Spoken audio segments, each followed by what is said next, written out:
Hi, I'm Marty Nemko.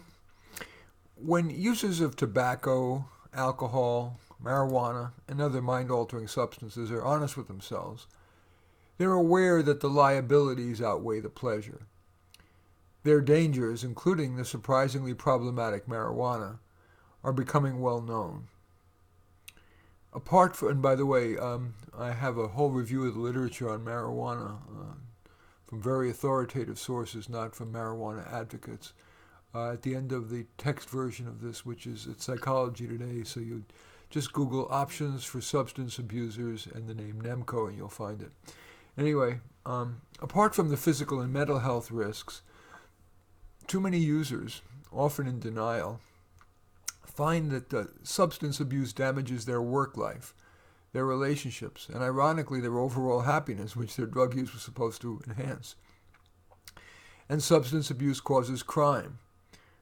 Have huge links in the article for citations for all this stuff. Unwanted pregnancies and STDs, and vehicle accidents, which cause pain and death to thousands of innocent people every year. Alas, substance abusers have a hard time resisting substance's easy short-term feel-good, no matter their long-term liabilities. Maybe one or more of the ideas in this little talk will help. First, I want to give some examples of substance abuse as a symptom, not the disease. Sure, some people experiment or occasionally use a mind-altering substance. That's not abuse. But when a person has, for example, more than a couple of drinks a night, or vapes more than once or maybe twice a week, or uses even stronger drugs, and as tolerance and craving increase, the liabilities exceed the pleasure, and most abusers know it. The National Institute on Drug Abuse reports that a person who has used marijuana is 104 times as likely as a non-user to go on to use cocaine. Might any of the following root causes apply to you or to a person you care about? Stress. Instead of abusing a substance, do you want to try to reduce your life's stresses? For example, would it help to change your job or attitude at work so your boss gets off your back? Do you need to end a stressful relationship or find a calming one? Are you taking on too much of the stress of a family member's chronic illness? Another core cause of substance abuse is boredom. After work or on the weekend, it's easy to fill time by getting high.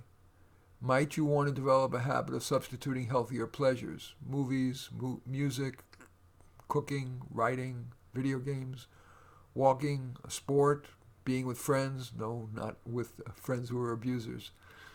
Another core cause of substance abuse is the peer group. Some groups of friends, relatives, or your housemates get under the influence routinely. You want to try to find better friends? Another core cause of substance abuse is that for people who have little to lose. This one's the hardest causes of abuse to ameliorate. If you feel your life's prospects are poor, it's easy to think, why the hell shouldn't I get zonked? Getting high now will make me feel better now. So what if next year or next decade I pay a price? I can't think that far ahead. Well, just maybe, might forcing yourself to take baby steps to improve your work and personal life help? And a final core cause of substance abuse is illness.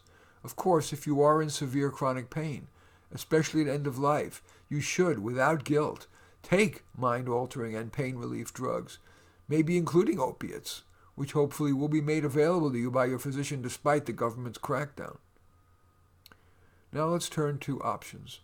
Do any of the following options feel right for you or a person you care about? Should you paradoxically increase your use? Not only might increasing drug use be appropriate for a person with severe illness and or pain, sometimes forcing yourself to take more can make you want to stop. That's a psychological theory called paradoxical intention. Maybe you should maintain the status quo because you've optimized the risk-reward ratio of your substance use. Maybe you've decided that vaping a bit twice a week gives you that pleasure when you most need it without becoming a heavy user. And you're confident that you won't increase your use or that your use will be a gateway to even more dangerous drugs. Be careful though. Many people who have become heavier users and graduated, a funny term, to stronger drugs had insisted that they wouldn't do so. Should you reduce your use, so-called harm reduction? Maybe you've decided you could achieve the aforementioned good risk-reward optimization by cutting back to, say, once or twice a week of moderate use when you'd feel you most needed it or wanted it. And finally, cold turkey. Some people just don't do moderation. That requires decision after decision. To do or not to do, that is the question. Rather, such people need to eliminate decision-making and decide to try to stop cold turkey. And sometimes a physician can prescribe medication to help. Now let's turn to forms of support. Obviously, the most obvious and cheapest source of support is family and friends. Often an abuser requires the support of a loved one, a team of family and friends. And there are consultants such as SF Intervention that help families, including mediating family interventions. Or a counselor. For example, here are tactics that I often use with clients, but that you may be able to use yourself. I'll say something like, of course you have the full range of options: increasing, continuing your use as is, cutting back, stopping cold turkey by yourself, or with the program's help. As of now, which feels wise. And sometimes the client will say, this isn't the time to change, and if so, I let it rest. Pressuring probably is not going to help. But if the person chooses one of the other options I just mentioned, I'll say something like, you want to write the baby steps to get to your goal? Usually they do. For example, they might write, I have to get my girlfriend to agree to not do drugs, at least not in front of me. Then I have to toss my stash, and I need to find a substitute, play the guitar instead of getting high. But as often, they'll say they just need to just say no. Then I'll say something like, imagine we were in Vegas. Should we bet that you would or wouldn't do what you say are the next steps? The client's usually honest, and if they say they'd bet against themselves, I ask, well, what would make it worth betting on you? And one client said, only half joking, having you stand in front of me 24/7 with an Uzi saying that if I pull out my vape pen, you'll blow my brains out. Often that what would question, that question, what would make it worth betting on you, would unearth an underlying problem that needs to be addressed before the substance abuse can be expected to subside. For example, the client might say, my life sucks. It doesn't matter whether I have a substance abuse problem.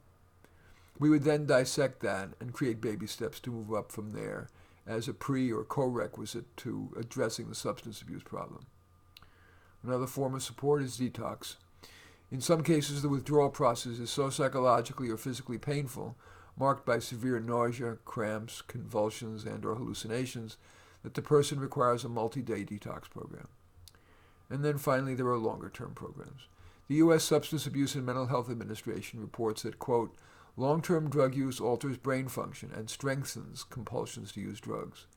The craving continues even after the drug use stops, end quote. So that federal agency asserts that a long-term program may hold the best prospects for long-term avoidance of relapse. Then there are 12-step programs. They help some people. Most likely to be helped are those who need structure, group support, and consider themselves religious or spiritual. An alternative is cognitive behavioral therapy, individual or group. Some people are more likely to stop with cognitive therapy rather than a 12-step approach. Cognitive therapy corrects your erroneous thinking. For example, an abuser might think, I'm more creative and likable when I'm high. Or, it so helps me cope with life that it outweighs drug use's liabilities. Or, my kids won't be affected. Or, I must satisfy my urge to feel good now. Dr. Michael Edelstein, who is a San Francisco cognitive therapist who works with addiction problems, says that even, quote, successful moderation requires usually abstinence for months, then moving to moderation, and defining in advance what moderation will consist of. For example, only 1 drink per hour when out socially and none when alone. In any event, you really do need to keep front and center the ways that your life would be better if you stopped, and the price you would pay for your substance abuse. Edelstein recommends going further. He says, 5 times daily, without fail, vividly read and write the pros and cons of kicking the habit. And don't stop this when you're doing better. By the way, Smart Recovery, you can go to smartrecovery.org, it's a global community of cognitive behavior-oriented self-help groups. Look, substance abuse is often a really tough problem to solve. It's complex in its etiology and treatment, and it often requires long-term commitment and resilience in the face of relapse. So this little talk cannot be of sufficient value. But it does contain, hopefully, at least one idea that you or someone you care about might see as a baby step toward a life that's not weighted down by substance abuse. For more, there is a wealth of resources if you go to it is samhsa.gov, Substance Abuse and Mental Health Service Administration. samhsa.gov. And there you go. Anyway, I thank you for watching. I'm Marty Nemko. As usual, I welcome your thumbs up and accept your thumbs down. Always look forward to your comments. Love it when you hit the share button and share on your social media so my efforts have greater impact. And or subscribe to my channel. In any event, I do thank you for watching. I'm Marty Nemko.